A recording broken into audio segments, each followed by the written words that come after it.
Anybody who knows me knows I love waffles, sourdough waffles, and I get these.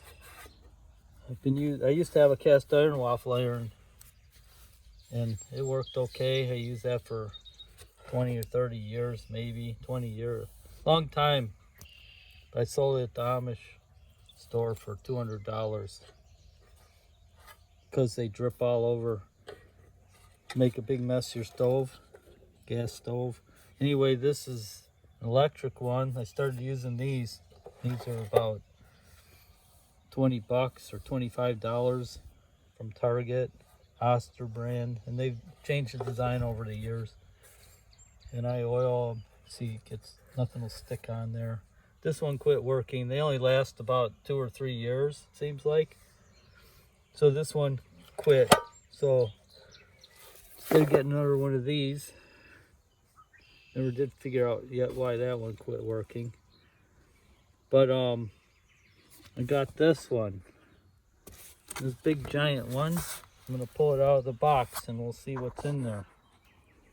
This was about $100 or a little more. And like I said, so it's 4 times the price of these.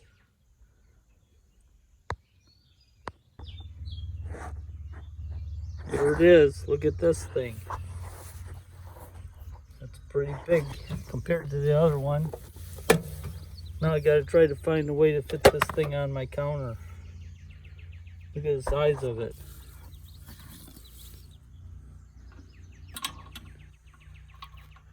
Trying to figure out how to open it. I think I have to cut this little strap off.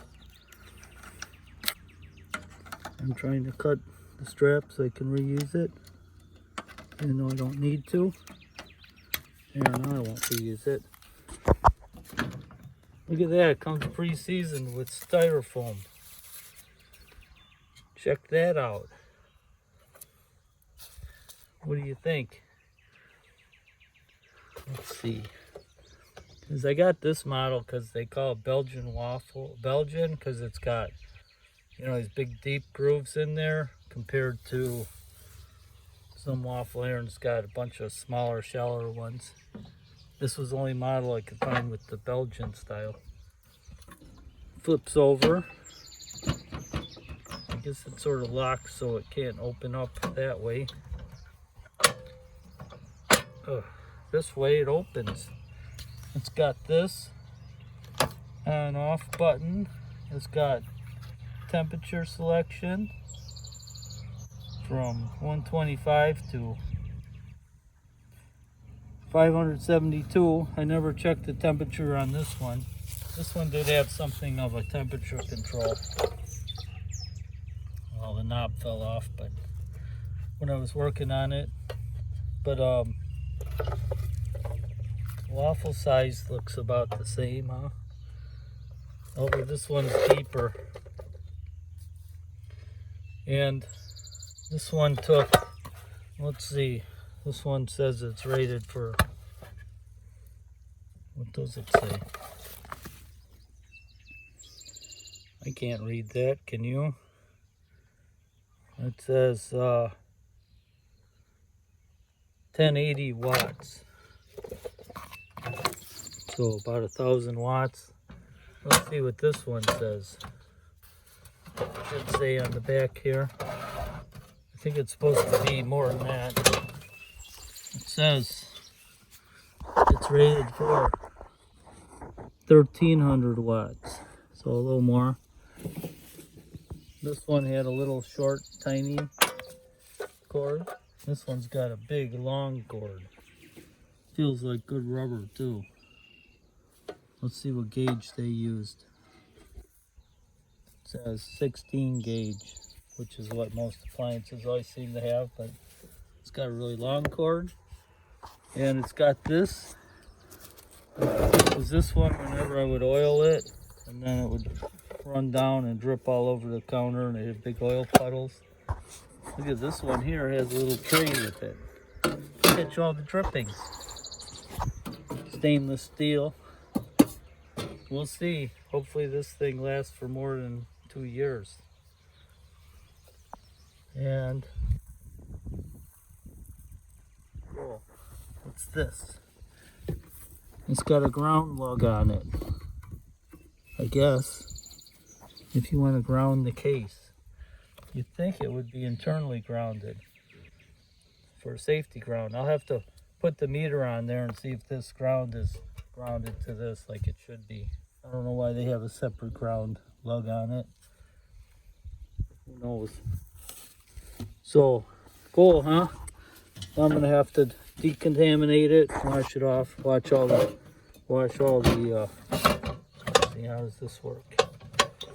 I'll have to wash off all the, you know, just give it a wipe down of any kind of machining oils on it or whatever. This is Teflon. Hopefully it's made with the new process that's not putting those forever chemicals all over the environment. If there's a weak link in it, it's going to be this that flexes there. See the main cord that goes from the bottom to the top? We'll see what happens. I'm hungry for breakfast, so I'm going to fire this thing up outside and let it burn off, and then I'll put some sourdough waffle material in there. Look, it came with some accessories. Some little cheap sponges. A little whiskey thingy for beating something, your eggs, I guess, if you use eggs. And then this little silicone brush. I have a big one like this that I've used for this waffle iron to put the oil on. And it's got these little tongy things. But what they don't include, they should. What I always use is you use something little pointy to pop waffles out. This is quite a bit deeper than these. So if the waffles stick, you can just stick like a chopstick. That works good. Stick a chopstick or something in there and it'll pop it right out. If you use a fork or something, it'll rip it all apart. We'll find out if it's worth it. Guess this was my birthday present to myself. If I can find a place to put it. Look how big it is. It's huge. It's going to take up a lot more counter real estate. Commercial grade. I deserve it. One other little note. I was just taking the plastic off of this tray. You know, they gotta put plastic on everything. But I know why. They didn't want to scratch the surface when they stamped this out. But they rolled the, I don't know if you can see, they rolled the plastic under this lip. See? It'll probably pull out or come out eventually, but it's kind of a little annoying. Can't just pull the plastic off, it's rolled. When they rolled the edges, they rolled it under there. Crazy, huh? One more thing, I didn't do the magnet test to see what the grade of stainless is. This is magnetic stainless steel, so it's not the higher grade. The magnet won't stick on higher grade stainless. This one here is not magnetic, so this is the higher grade stainless. This one, not, that sticks. These screws, if they're stainless, they stick. I know if you go to the scrapyard, if you have the kind that sticks like this, if you have the grade of stainless, you don't get, you know, stainless price for it. It just goes regular scrap, I think. That doesn't stick, so this is stainless or brass. And of course it won't stick to this because this is probably aluminum. And yeah, I guess I was gonna, this is steel here. And that's about it. I don't know what else I can check on it. The back's nut, it's good stainless. Let's try these screws. They are magnetic, so it's kind of a mix. I did a review on this is steel. Oh, this is magnetic stainless. This one not, this one is. And I did a review on a dehydrator I had, and it was all the really high grade non-magnetic stainless, everything on it, on that dehydrator. It's really good. Here's another screw or bolt.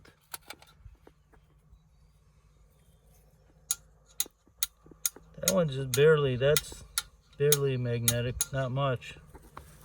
It's got a rating on the bolt. Some kind of more quality stainless. What about this thing? What's this? It's got some kind of I don't know what that stuff is. It's probably heat proof. Something to make this spin easier. That is definitely steel. Well, it's a magnetic stainless, I mean, so it's not regular steel. There you go. Got to see what quality it's made. I don't think I'm going to open it up and see what's inside. I'd kind of like to, because that's what us damn radio operators do. We always open stuff up first. I could pop the back off pretty easy and see what the wiring looks like in there. But what's the bottom look like? Oops. The bottom is, I don't know if that's even stainless. That looks like, it almost looks like galvanized steel. But I don't feel like taking it apart yet, so we'll try it out. Wait till it breaks to take it apart, right?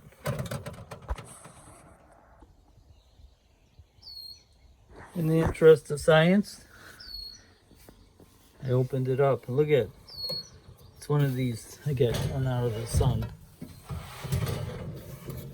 It's one of these kind of cheap Wago type, well, not a real Wago, kind of a copy of sort of a Wago. Kind of a connector in there. They're okay. But interesting, huh? So it comes, looks like the power comes in. It's funny, they're the same color. I'd assume, yeah, one side would be low, hot, and one will be neutral. One splits it here, one to the top element, one to the bottom element, something like that. So depending what it looks like inside the can where the heating element is.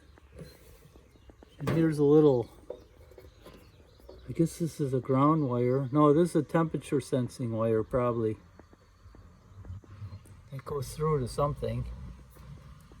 I'd have to open up this can to see how they sense the temperature. So that's what this probably is. I'll have to get my meter and find out if this ground here is connected. But you know what? There's the bottom. In the interest of science, I might as well pop the bottom off, right? Well, this is really interesting. So they do have it grounded, so that's no problem. That's good. Here we got our hot and neutral, but they go to the same two blue wires. I hope the sun isn't interfering with this. And then here's the interesting thing. Let me move this out of the sun. So here's the interesting thing. Look at this. We got our two, let's see here. They go here. We got our hot and neutral, which would go to, how are we doing this? hot neutral, and then this is the on-off switch, so it turns them up both on and off. And then it goes, one side goes through. The light has to be across hot neutral.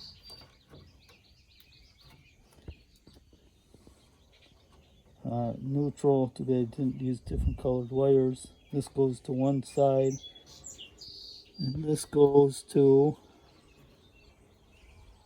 and let's go to the other side. It's hard to do because it's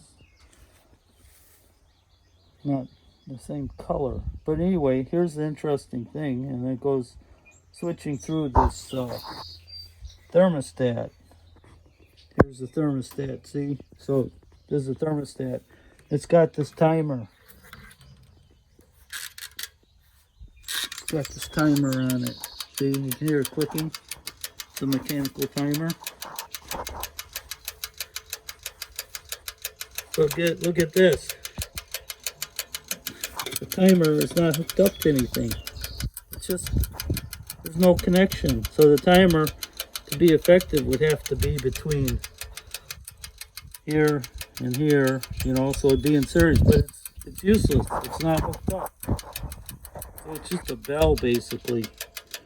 It looks like it's an actual switch. See, I just turned it on.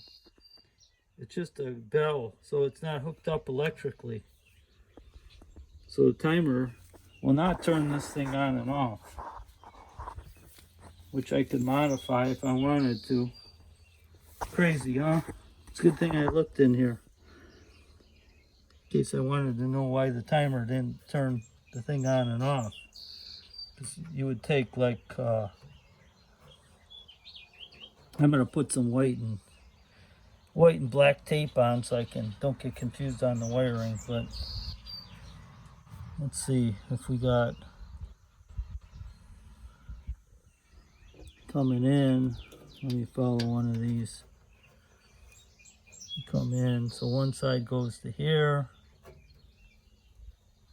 the other side goes to,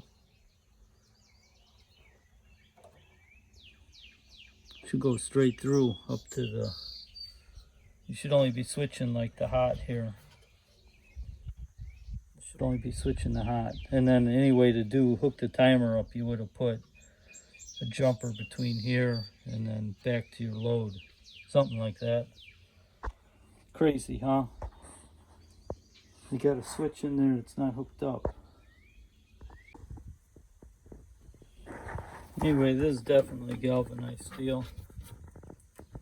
And this one here, I didn't do it. I went to tighten it, and it was over torqued, so it's not grabbing. They're just these sheet metal screws. See, somebody over torqued that at the factory. Stripped the hole out for the threads, but not a big deal. It'll probably hold good enough, but it might rattle out someday. Here's something else I just noticed. This here, watch this. If I get it in frame, see the wobble? Because the pivot point here, is just two bolts that go through a bigger hole, and it's got some slop on it.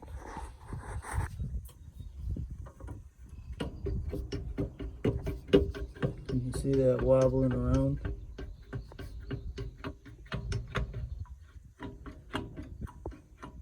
See? It's not terrible. I mean, it's not very good quality. You'd think they would have some kind of a tighter tolerance pivot point than just put a bolt through an oversized hole here, you know, put the nut on, and then it, you know, eventually it's going to, I can't see what the casting is in there.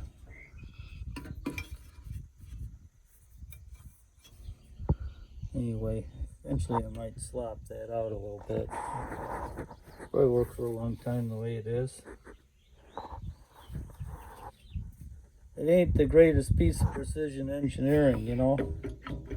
It's kind kind of made on the low budget end.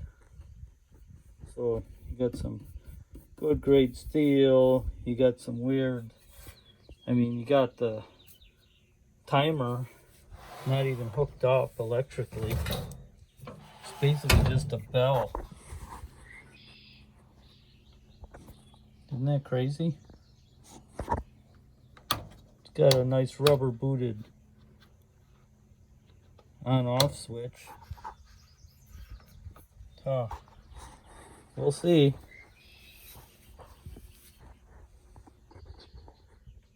Okay, I wiped everything off with a damp rag, a couple drops of detergent in it. I got it plugged in. Right now I got it cranked up all the way to 300 centigrade or 572 Fahrenheit. And got this temperature gun,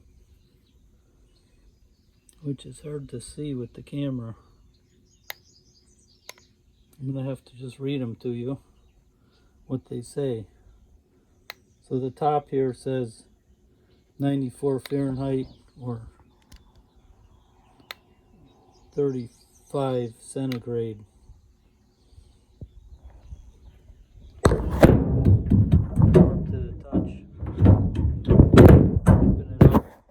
Open it up and do. It's hard to do this stuff one-handed, but it's been on for a few minutes. This is showing 232 centigrade, which is a little bit low from that. Let's see what the top one says. I can read it now. 239. Let me switch to Fahrenheit. Fahrenheit says 469. And this says, what does it say? 460, 470. So it's kind of low compared to the temperature. I'm outside with a little breeze, but that might be blowing some of the heat away. So we'll get up to that temperature. Try it later inside. But I wanted to fire it up outside in case there's any kind of burning oil smells coming off of it. Burning oil smells coming off of it, but I don't really smell anything. I haven't seen any smoking, so that's nice. It smells a little bit, but just like something heating up. I don't think it smells too toxic.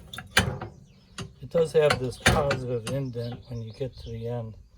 So it kind of fits in, but there's no latch on this. It just keeps it from opening up this way. It's a little awkward. Anyway, it's definitely warm. I wouldn't want to touch that. Let's see what it says now. It says 510. Oh, so it got up to yeah, it's getting up to temperature. Well, 572. Maybe it would eventually. The top part here says 528. I have it on Fahrenheit now for you centigrade fans. I put it in centigrade mode. 273, 271. So it's pretty even between the two heating elements. I'm pretty sure that temperature sensor is just on either the top or the bottom where it senses the temperature. So it controls both of them, whether they're on or off. You know, there's not a temperature sensor on each side, I don't think. So yeah, it's getting hot. It smells a little bit, but that's good. It's not bad, I mean. So I'll let it cook out here for a while and finish burning off any kind of weird fumes, and then I'll try it out. So I don't know, kind of mixed. Will this last 10 years? If I bought 4 of those other ones, I know I'd probably get 8 to 10 years. That other kind, if I just bought 4 of them and kept 3 of them spare, because I know how long they last. I could have put a tray under it. Well, I don't have that tray on here now, but I could have put a tray under the other waffle iron so it didn't drip on the counter. Just a little, you know, baking tray. And this gets a little hotter. This one flips around, the other one doesn't flip around. That isn't a big deal for me. It's kind of a toss-up. This definitely takes up a lot more space. A lot more space. If you got counter space, let's see what the temperature is now. It says 303 centigrade or 575, 590 on this side. So yeah, it's up to the temperature. What was it in centigrade? 310, 301. So yeah, this is pretty accurate. I just turned it down. I heard it click off. I think I first tested it in kind of the mid-range and it was pretty accurate. So it does get hot. It's kind of funny though, this timer. I'm going to read their literature and say if this timer is supposed to turn it off.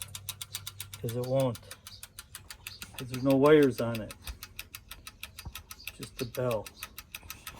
Here's the on and off switch. Oh, it's got this heating button. I didn't pay attention to that. Let's see, or heating with LED. I'll have to try it when it cools down and see if it lights up. That's interesting. That must be why it was wired into that switch like it was, so that this would know when the thermostatic switch down there, temperature controller is on. I can tell here and light this up. But it must be too hot now, so it's shut off normally. I'll let it cool down and check that light. Here's the manual that came with it. See? There's the model number, in case you're wondering.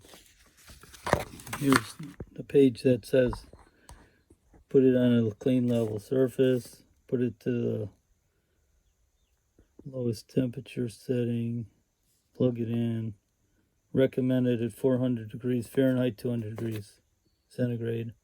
Allow it to reach the temperature. The indicator will turn off when the desired temp is reached. The waffle iron grids are non-stick. It says put the batter in, grab the handle, turn it over, set the timer. If at 400 degrees, the suggested time is 2.5 minutes. Turn the maker back over when the timer dings and remove the waffle with some tongs. But it doesn't say that that timer, it just says it dings. It doesn't say it controls anything, so they're not making any false claims.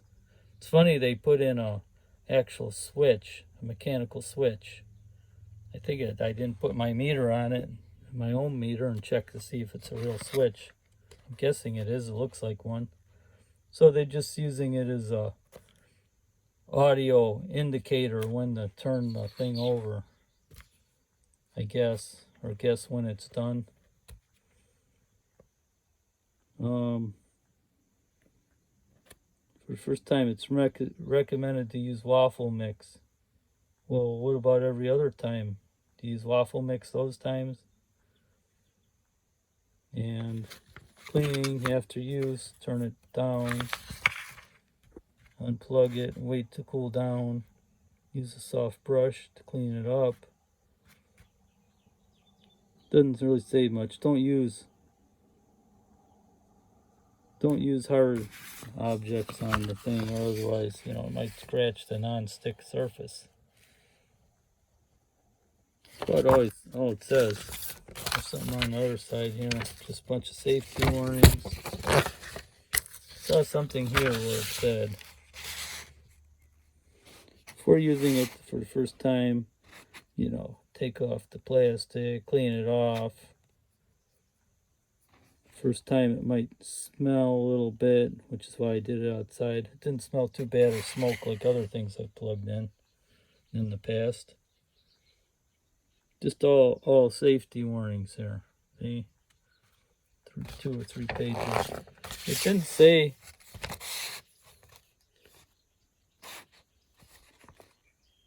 spread over. Didn't say about putting a little bit of oil on those, you know, initially, like maybe a little spray of some high temperature oil on the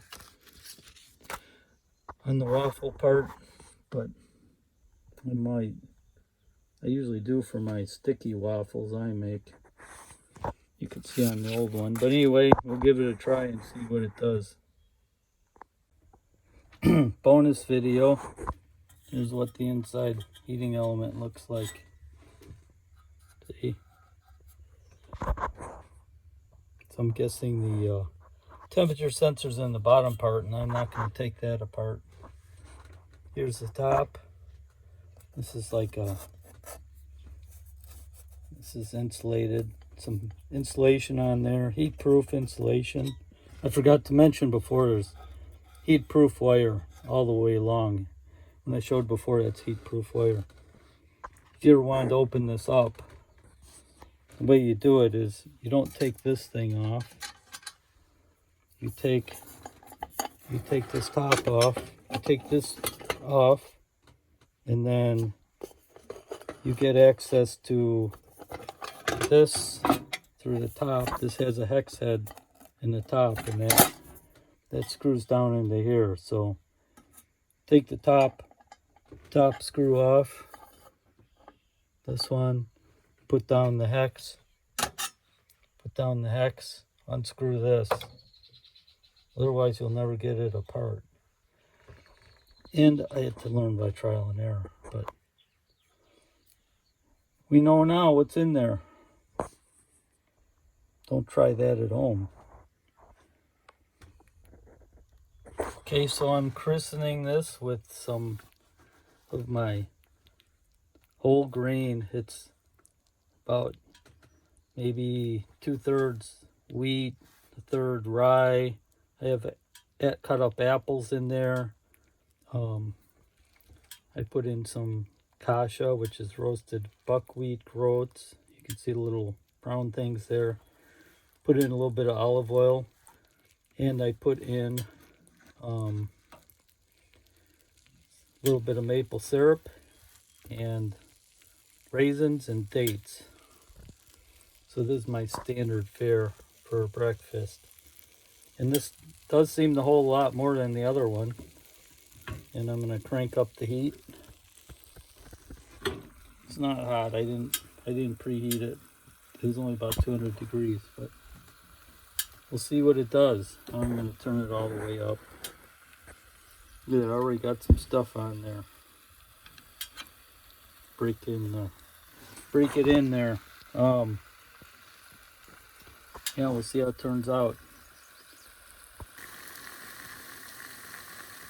Cooking, you can see the steam coming out, and I forgot that this thing flips, so I flipped it, and you can see the gap here because I got all that thick stuff in there, those apples and stuff. But when I forgot to mention too, I used some little bit of sunflower oil, and I had this silicone brush I always used on my old one. I put a little bit of that sunflower oil on the waffle part, the waffling, before I put in the dough, before I put in the batter, because you know, stuff I make is a little sticky than the traditional white flour kind of thing. That's all whole grain. I got the fruit in there, and I don't rely just on that Teflon coating. So, but when I tipped it over, some stuff dribbled out. See, some of the oil that I probably put on the Teflon there. I'm not used to having this. Not used to having a flipper deal. I don't know what purpose it really serves. I mean, if you put in that real kind of traditional waffle batter, you know, real lightweight, thin stuff. I'm sure it'll distribute, you know, it'll make it all, fill in all the voids, but for what I do, it doesn't matter. Anyway, oops. Yeah, it's cooking. It gets pretty hot, which I need for this stuff. And the heating light does go out when it gets to its temperature. We'll see how it turns out. I'm expecting just as good as the other one. Yep, it's done. I can smell it burning. I got it cranked up here. I'm going to turn it down till there. So probably 250 would be better for this. I mean, it cooks a lot faster than my other one. That's okay. It's not too burned, but yep, just getting used to it.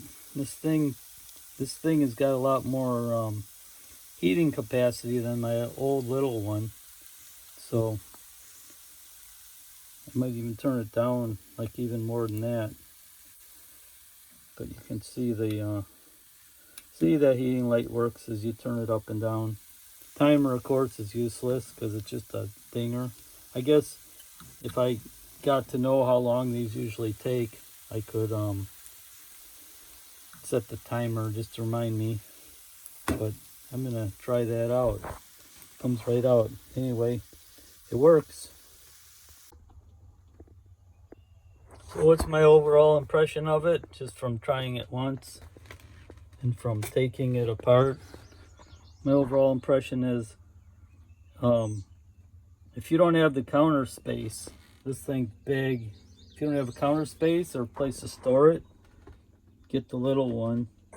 But, you know, it's pretty well made. It's solid, and it's definitely got a lot more heating capacity than the other one. And it has the weight, weight of the lid to push it down. The other one doesn't have that, you know, so it's almost more, it's going to give it more little pressure cooking type action when it's all sealed in there. So I mean, I took it apart. It's got pretty good wiring, you know, heat proof wiring. The heating element looked pretty substantial. It's got a good temperature control on it. This is just a reminder, the timer. You can see the grip tray came in handy, so that was a good feature. I guess I like it. I'll find out, you know. I'll make some more. I won't burn them the next time. I mean, not as much. I'll use it at a lot lower temperature and work my way up to find out what I need. I mean, these kind of waffles I make are pretty dense and, you know, sticky, and it cooked it pretty quickly. So, and, you know, so I'll put some maple syrup on that. This is my morning waffle. I also use these for just making more like a bread. So I'll put sourdough in, you know, without the sweetening and stuff, just for a real quick, crispy bread, especially for snacks late at night. Anyway, yeah, I like it. I think it's worth the money just for all the steel. Yeah, you know, one thing I question maybe is, I don't know how many years it would take this weird hinge part where they just have the,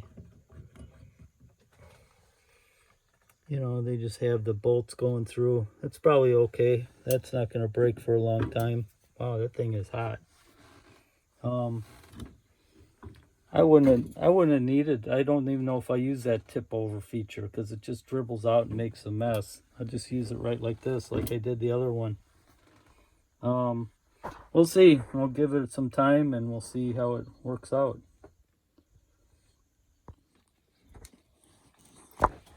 The quality of the waffles is really good.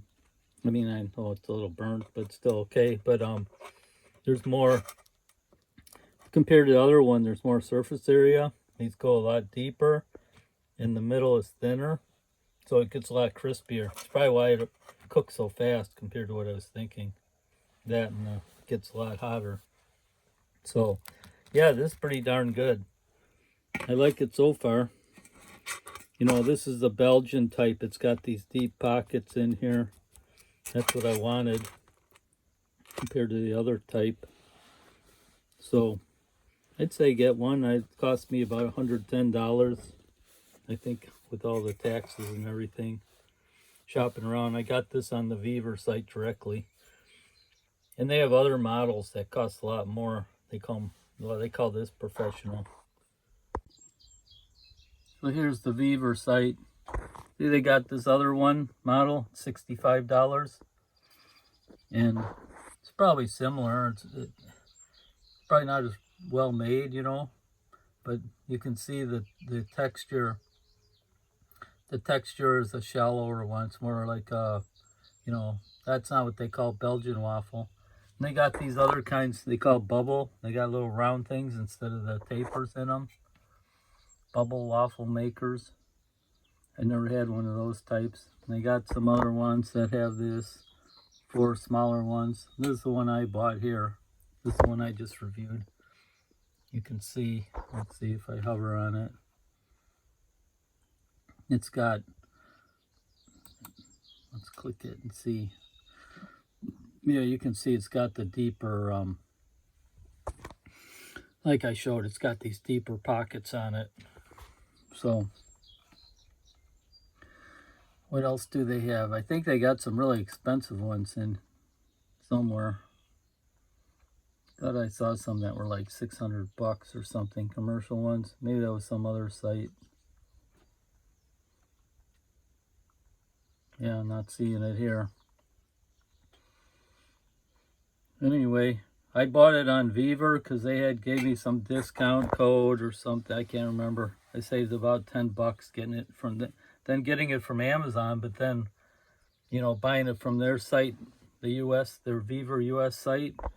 It got shipped by Amazon anyway, or Amazon delivery, so that's who distributes it for them, or where they're coming from, the same place, I guess. So just depends if you want the Amazon, you know, more of a, probably a better return policy with Amazon. You know how they are. So anyway, yeah, I like it. I'd recommend it so far, especially when I make a waffle that's not all burned up. It'll be good. Oh, and if you want to know more about how I make sourdough and waffles, you can look on my YouTube page, and I have a whole video on how to make waffles, how I make my waffles, these heavy sourdough ones. Anyway, well, enjoy your waffles.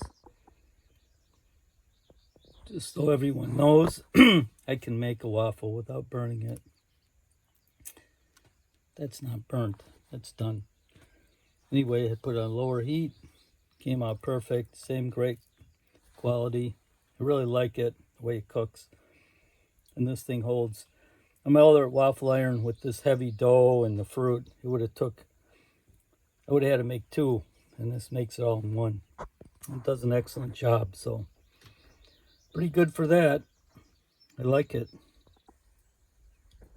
If there's any fruit I would tell people to never put in a waffle iron, it's blueberries, because they are the stickiest things. They'll mess up your thing. But I did it anyway because I was out of apples, and it came right out, you know. But that'll gunk up your, I still wouldn't recommend it, but that'll gunk up your waffle iron before anything else will. But anyway, I did put a little bit of, use the brush and put a little bit of sunflower oil on the iron first, but thing works great. I like it.